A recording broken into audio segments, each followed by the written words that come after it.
Welcome to Robot House. Just me this week, just Jason. No jokes, no intro. I figure I'll save some time. This is gonna be a quick episode. I wanted to put something up. Everyone's at work. That's partially on me. We have a weird recording schedule. So again, I want to apologize. We didn't have an episode the last 2 weeks. We recorded them. They're just really bad quality. We lost Pat for the entire last 20 minutes of the first one, and the second one was just me and Pat, and the call quality wasn't the best. So they're not unusable, but they're not up to my standards. Sorry about that. We are going to start recording using Zencaster, so that should fix any future issues. I'm told this works really well. And we'll add sound effects, which I'm sure will cause our viewer count to plummet. So I'm going to skip Now Playing this week, since it's just me. But I will say I got Dragon Ball Fusion, so I'm going to probably talk about that next week. It's an RPG, I think, so I'm looking forward to it. So today, I thought, why don't I talk about some shows I think we should watch? We haven't talked about any anime for a while, so there's a couple, there's one show on here, for sure. And then some shows that I wanted to talk about, do episodes about, but I can't force everyone on the show to watch like 7 or 8 TV shows, so I figured I'll take the chance and do it today. So let's see. First up, Classicaloids. It's available on Hulu and Crunchyroll, subbed only right now, but I believe it will get a dub from Funimation. Crossing my fingers there. It's on episode 18 right now, but I would go back and watch them all. It's a pretty funny show. It defies expectations in a way. I thought this was going to be a really boring show with some good jokes, but it's really about how horrible the classical composers were as people. It portrays them all as kind of deadbeats who really only know about music. There's some interesting remixes of classical music. Not all of them hit, but a few do. And those are pretty good. The music is almost secondary to the humor, which I appreciate. It's honest about what it's trying to do with this. It's technically an educational show, so there's a blurb here and there about the real composers from real life. Like an episode about Beethoven, there'll be a little iPad character, literally named Pad, and he'll be like, "Well, Beethoven was fond of fish," or something like that, just so they can say it has educational content. But it's really just a slapstick humor show, and it's hilarious. Imagine if Always Sunny had just the same cast, but they weren't horrible people. They were just self-absorbed, and it's sort of like that. Anyway, worth watching. Give it about 5 episodes. I think it introduces all the cast, and at least get to the episode with Schubert, because he's the funniest character in this whole thing. It's really worth it. So give it a watch. Next up, this one just has 1 episode out. Legion from FX. I don't know if it's on regular FX or not, but it's on Amazon, the first episode, for free. Or it should still be free at the time this goes up. Give it a watch. If you don't know who Legion is from X-Men, it's not required. Though it may help you sort out the first episode a little bit. I kind of don't want to give spoilers, but Legion is a very powerful mutant, and he has a dissociative identity disorder and schizophrenia, which leads to some problems, as you can imagine. I like the first episode. It's not what I was expecting. The character of Legion is very hard to write well, but the tone is very reminiscent. He doesn't have a Scottish accent, which, minus. But maybe he'll have that soon. The tone is, Twin Peaks would be what I would call the tone right now. David is David is Legion. David is a very complicated character, and they let you into his head a bit too much, which in the comic books is usually depicted in various ways, but most commonly as a prison or an insane asylum for all his different personalities. So it's hard to tell what's real and what's not in the show, and I like that. We'll see where the rest of the series goes, but at least the first episode is worth watching to see if you'll want to pay, I think it's like $40 for the whole season, which is a bit much, but what are you going to do? That's how much hour-long dramas cost these days. But yeah, give it a look. It's free. Amazon, Google Play, I think both have it. It's an FX series, so it'll probably end up on Netflix too. But that'll be sometime in September. So let's see. Next up, some Netflix shows. Netflix Voltron just put up its second season. I don't know. It's hard to describe this show. If Voltron was good back in the 80s, it would have been this. It's a great show. I like it. My only issue is Voltron's color scheme is off, and that's because the black line is the body now. But, what are you going to do? All the characters get moments to shine. Even Koron, the butler from the original series, it's got a lot of heart. And I would give it a watch.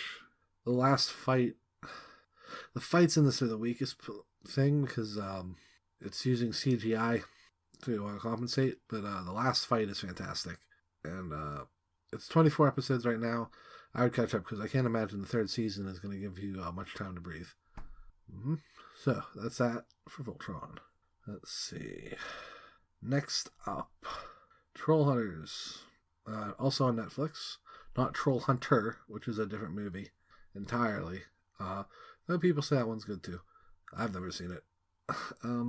This is a Guillermo del Toro kid show. It's very much a kid show. Don't expect it to be super mature and deep, but it's darker than you'd expect. It's funny, well written. It doesn't talk down to its audience, and you can enjoy it for what it is. The main characters are made out of living stone for the most part, so there's not a lot of blood and gore, but there's some.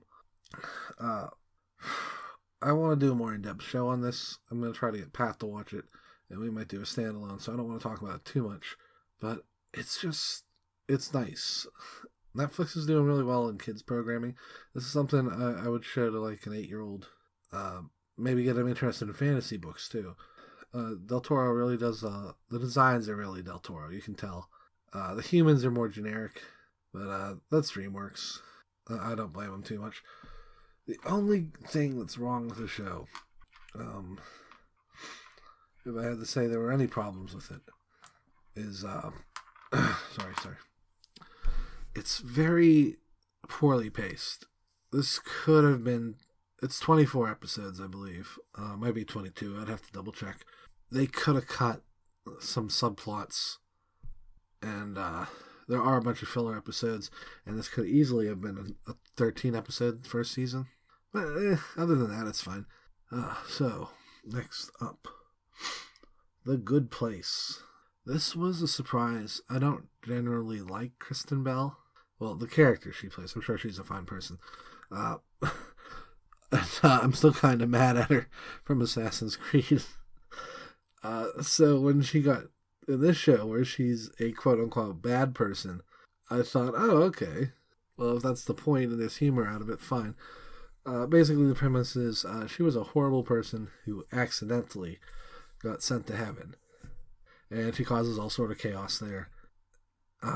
It goes in places you don't expect. I hesitate to say there's a twist, but it's very interesting to watch. Watch it. I don't want to say anything more, but pay very close attention to the characters and think really hard about the point system and stuff as you're watching it. There's a point system for the good deeds you did in life, which should immediately register as unfair, but it's very it's very interesting to say the least. Ted Danson is amazing in it. The other main characters' names escape me, but they're all very funny. It's worth. It's only 13 episodes. Give it a watch. I'm hoping it gets a season 2. The way it's set up, it probably will. So, cross your fingers. Okay, this next one's a bit controversial. It's a Lethal Weapon TV show. Damon Wayans and some guy I've never heard of are basically Murtaugh and Riggs now. They're both very good. Damon Wayans was born to play Murtaugh. The only problem is he still looks like he's like 30 instead of a 60-year-old man. So it's hard to believe that he's this guy who's going to retire in like 2 years. You take too well of a care of yourself, Damon. Other than that, it's really good, and that's what I imagine Riggs and Murtaugh did in between movies, is fight crazy street gangs and super criminals and stuff. They spend a lot of time on Riggs and his depression, which the movies kind of have to gloss over. I think he's married by the third one, and I think they're not that far apart, but he's seriously traumatized over losing his wife and child. So in this, he's suicidal, and they just kind of go in depth on that, which a movie can't really do. A movie like Lethal Weapon. So it's fun to watch that character get explored more. He's not Mel Gibson. For good and bad, that was kind of Mel's character. There's not a lot you can do about it, though. He's very much his own Riggs. Damon Wayans doesn't really channel Danny Glover at all. He doesn't have to. His whole thing's always been he's been a cranky dad. So it works. I don't think it's getting a second season, which is a pity. But I don't know. It's good. I would watch it over the first movie, maybe. No, that's a crime against humanity. But it's still give like 1 or 2 episodes a shot. You don't need to watch the first episode or anything. Just no, Riggs and Murtaugh are 2 opposite ends of a spectrum, and they're gonna shoot some guys and then jump out of a building. There's at least one building jump in every episode. I guarantee it. Okay, and then finally, this one's a little long in the tooth, but Brooklyn Nine-Nine. I love this show, and it gets better every season as they get more and more understanding of the characters, and it's one of the only sitcoms where I can say the characters evolve.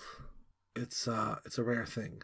Like, usually characters become more and more like their flaws for humor, but no, in this, the characters grow and they learn, and they're still themselves. Like, Boyle is always still a little too into Jake and a little too open about his life with people, but he's also a father now, and the show reflects that. Like, his kid takes priority over Jake, even though he still manages to share that idolization with his child, which is pretty funny. Rose has grown as a character. She's still cold, but deep down she doesn't want to be that way all the time. I don't know. Holt has become one of the great lead actors on TV, or lead characters on TV. Just I don't know, his delivery, his deadpan, and when he loses it and just breaks and admits he's just as silly as everyone else. It's worth it. So that is it. Let's see. Any other house cleaning? The 2 top 10 lists we did, we might revisit when we have more people. I doubt it, though. My plan this month was to do Switch stuff all month, but that fell apart pretty quick.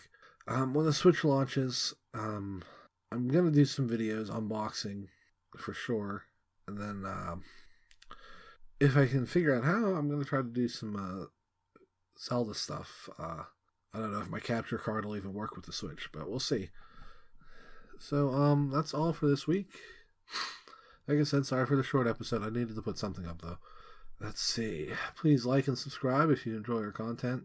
And follow me at King Reptor on Twitter. And then Steve on Otaku Henshin, if you're into like Overwatch and stuff. Email him and let him know you'd like to pre-order the Tracer Nenadroid. He'd appreciate it because he's not 100% sure how many of those he wants to get. But I'm sure it'll be popular. And if enough people show interest, maybe we'll get him to do a discount for our listeners. Never know. Probably not. He has a business to run. And 9 people might break the bank. No, I'm kidding. But thank you for listening, and we'll see you next week.